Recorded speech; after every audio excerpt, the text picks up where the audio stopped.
Hello and good day everyone, and welcome back to some more Guild Wars 2. So we've already done a bit of first impressions on the character creation, and now we're just going to go into just generally the first impressions of the game in a whole. Now in the background I've got the Norn starting area playing. We've got basically what is the personal quest at the start. Well, everyone has the same personal quest. You've just got to find some kind of big beast to kill it, and then bring it to a tanner to get like make a trophy out of it for you to show off. Yeah, that's the word, a trophy. Yeah, and in order. And you get invited to the Great Hunt after doing that, basically. Now it's kind of interesting. You get put into these little cutscenes for a lot of storyline, and it makes it quite clear that beta is beta. In the top right hand corner it says work in progress for every single chat, which is good. I've seen a couple of chats where what is actually said by the voice actors is not at all what is written actually in the box. Yeah, you get these subtitles that give these subtitles that are like the general gist of what they're saying, but the wording is completely different. But I've seen one at least where it's not even the gist of what he's saying. It's something entirely different. Yeah, I'll see if I can find that at some point. But it's kind of interesting though, because it's sort of cool to see your character having a chat with this other character in a cinematic sort of way. And it's skippable, so you're not locked into it. Yeah, go for it. Yeah, the only complaint I got about it is I've noticed that any of these cutscenes, at least from what I've experienced, any of the cutscenes where you actually have the cutscene bit and the voice acting and stuff, there's no dialogue choices in that. All the dialogue choices are in just text. Yeah, it would be nice to get some of those dialogue choices in there, because you are locked basically into it. There are some times when you get these choices to choose where you want to go, etc., but it's sort of most of the time text. In these, it's just pure text. But I mean, it's all right that you get those choices sometimes, but it would be nice to see them in the cinematic form. Still, it's who knows? Maybe there's some later, because beta was locked at 20, and I don't think did any of us actually get to 20. Nope. No, I got to 17. I hit 14, I think, but I got 11 on one character and 14 on another, so I probably would have got there if I'd focused. But I was more interested in actually trying a bunch of different characters. I'm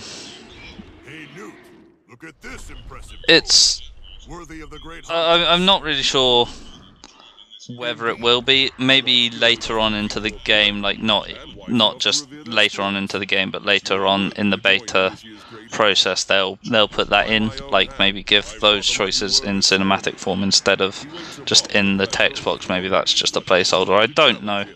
I'm happy. So. No, I don't think so either. But I'm happy for it to be like this. It's kind of cool to just see your character in these sort of situations, just having a chat, and to get those choices. And if they do it that way, that's fine. It's not a big deal. It would be nice, but you know, you can't ask. I think it'd be nice if if instead of like the coloured background that they have, to maybe have like a screenshot of whatever location it's taking place in, and putting that in the back instead. Maybe. Doesn't even have to be sort of a screenshot, just actually them taking it. But yeah, that would be sort of cool. I mean, you've got. I'm actually climbing up the staircase to the to the Great Hunt now. You got these random NPCs, which actually, as you get closer, they talk to you. And this is. Yep, go for it. Each one's like a spirit. Each one is like one of the spirit guides, also, isn't it? It's like the spirit of the bear, the spirit of the raven, and stuff.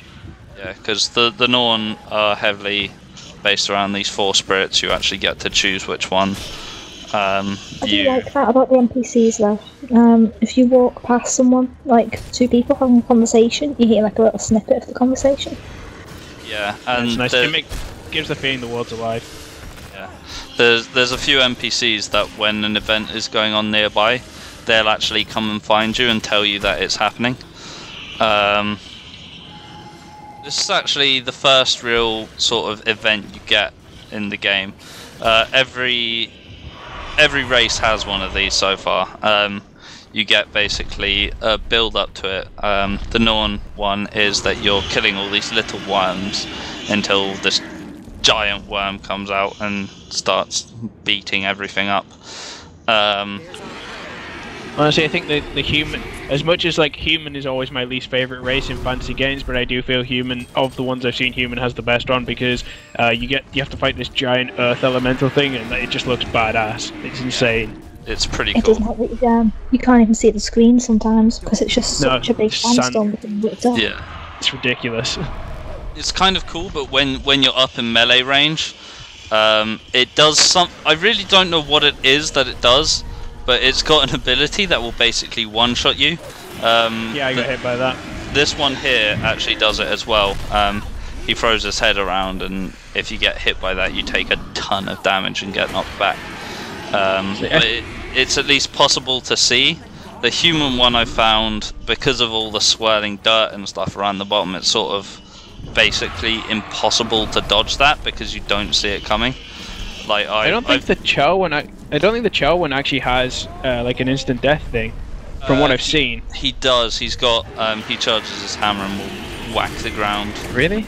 Yeah. The other ones, because like when I've seen, he's got the Cho one's the one I'm the most familiar with. He has like an AoE fear he uses to make everyone run, and then he makes like rocks fall from the ceiling, which can really hurt but don't one-shot you. Those are the only moves I've actually seen from him, though. I think he does a big ground slam. I might be wrong. He might not actually do that, but I think I've seen him do that. But yeah.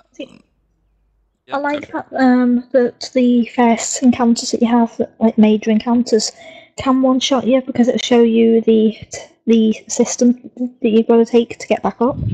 It's true.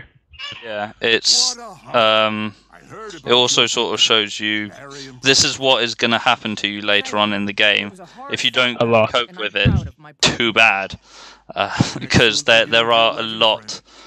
Even random encounters there are some veteran encounters basically which will one-shot you. They just will. He's not afraid to kill you off or anything. Yeah. Like some certain games where you never die. Yeah. Guild Wars wants to show you that you are not invincible. You will take damage and you will go down. Unless you dodge these things, because it has it is very action based. Like even the basic attack, you can target something, and even if you're a melee class, you can target something, and if there's something in front of you to hit, you'll hit it. It doesn't have to be the thing you're targeting. You've got a lot of line abilities, for example, which will fire a line in the direction you're facing and hit anything in the way. If you miss it, you miss it. And there's a mix of it's not going to hold your hand for it. Yeah, I mean, the biggest example for me for that was the Necromancer, because most of the Necromancer stuff, when I was using the dagger combination, it was all like just targeted on stuff. But as soon as I switched to the staff gives you one line ability. The staff is so good. Yeah, it gives you one line ability and 4 AoEs that you have to target. Sounds good. Yeah, the main classes I've played are Mesmer and Guardian, and the Mesmer, the weapon I use the most is a greatsword, and that's got a mechanic which the further away you are, the more damage you do. So you have to maintain your distance from the target, but you have to stay in range as well. Yeah, I think what's really funny is that the Mesmer is the only class that uses the greatsword as a ranged weapon. I think that's hilarious. Yeah, it just shoots like beams of stuff out of the sword. It's awesome. Shoots lasers. Whilst on the topic of weapons, I like how when you change your weapon, brand new skill set. Yeah, that is. And when you go underwater as well, that's awesome. Yeah, you get a new weapon set, and the underwater combat. It's actually you're a lot faster. Because I found. You have a Y-axis to use. They've specifically made it so you can use the Y-axis properly. Yeah. Like, so you can go up and down and stuff. I found underwater combat can actually be quite a lot easier. Like, I was fighting. There's some times when we're fighting a veteran water river drake or something on land, and that will run up to you when you're on land, breathe fire on you, and you will die. That's one of the examples of things that will kill you unless you dodge it. They all have quite an obvious charge up effect. So yeah, to somewhat degree they're telegraphed, so you can see they're coming. The river drake will, for example, stand there. It will take in a breath and then it will breathe. So you have time to dodge because it won't turn after it starts doing that. And you actually have the ability to active dodge. You probably see me rolling around all over the place, and that's actually an active dodge. When you do that, anything that's coming for you will miss you if you're in roll at the time. But I was fighting one of those underwater, and literally I could just walk around, swim around backwards using my main attack on it, and I'd just kill it. It didn't hit me once. So that's something which is interesting. I don't know if that's sort of intended. If you're supposed to be able to just kite it around that easily, I don't see that actually being how it's intended. I'm just happy they got rid of the breath meter. Yeah. Breath meter. I don't like swimming as it is, because, to be honest, I can't get the hang of diving. Yeah. I had to actually get underwater. I can't do it. Can't figure it out. It's just no breath meter. So happy about that. They were just like, screw it. Every character has breathing gear. Done. Move on. Yeah. If you didn't have that, I don't care how cool that underwater fighting is. It would still be a pain in the ass. That's really the main problem. Like, even games which originally had a breath meter, WoW again for an example, they've basically done away with it. It still technically exists, but it's so long it's basically irrelevant now. It's Didn't they just do it? WoW did an constantly entire a hindrance. Huh? Yeah, they did. They did it this year, but I've never played it. In that, it only became possible because you had infinite underwater breath. When you first get there, it's a pain in the ass because you're having to go in and out of water bubbles and stuff, and really just the having to breathe underwater is a right pain in the butt. And well, since apparently a third of this world is water-based, I don't think they're claiming, at least I've heard in the pre-game interviews, they're claiming that a third of the story and the quests and stuff are underwater. Yeah. It wouldn't exactly be viable to have a breath meter. Imagine if you got to go to the depths of the ocean or something. Yeah. And you're having to constantly surface because you can't breathe. Wouldn't be ideal. But yeah, like, just the whole variety of abilities you have based on what weapons you have. You've got all two-handed weapons will have 5 abilities, and you've got one-handed weapons as well. Some you can wield in your offhand, but if you got a one-handed weapon that goes in your main hand, you get 3 abilities, and then you have an offhand you can change, which has another 2. So the Mesmer, for example, can wield a sword in his main hand, a sword in the offhand, a scepter in the offhand, a torch in the offhand, that sort of stuff, and you get different abilities in your last 2 ability slots for these different abilities. And the way that works is you sort of get trained in the ability. So you start out being able to use just your number 1 ability, and the more you use that, the better you get at it, and you can use more and more abilities in that weapon set.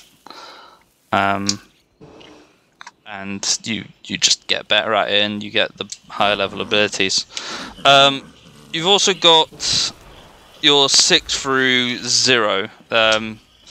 6 is always a heal, so you've got, I think every class has 4. They have a basic heal.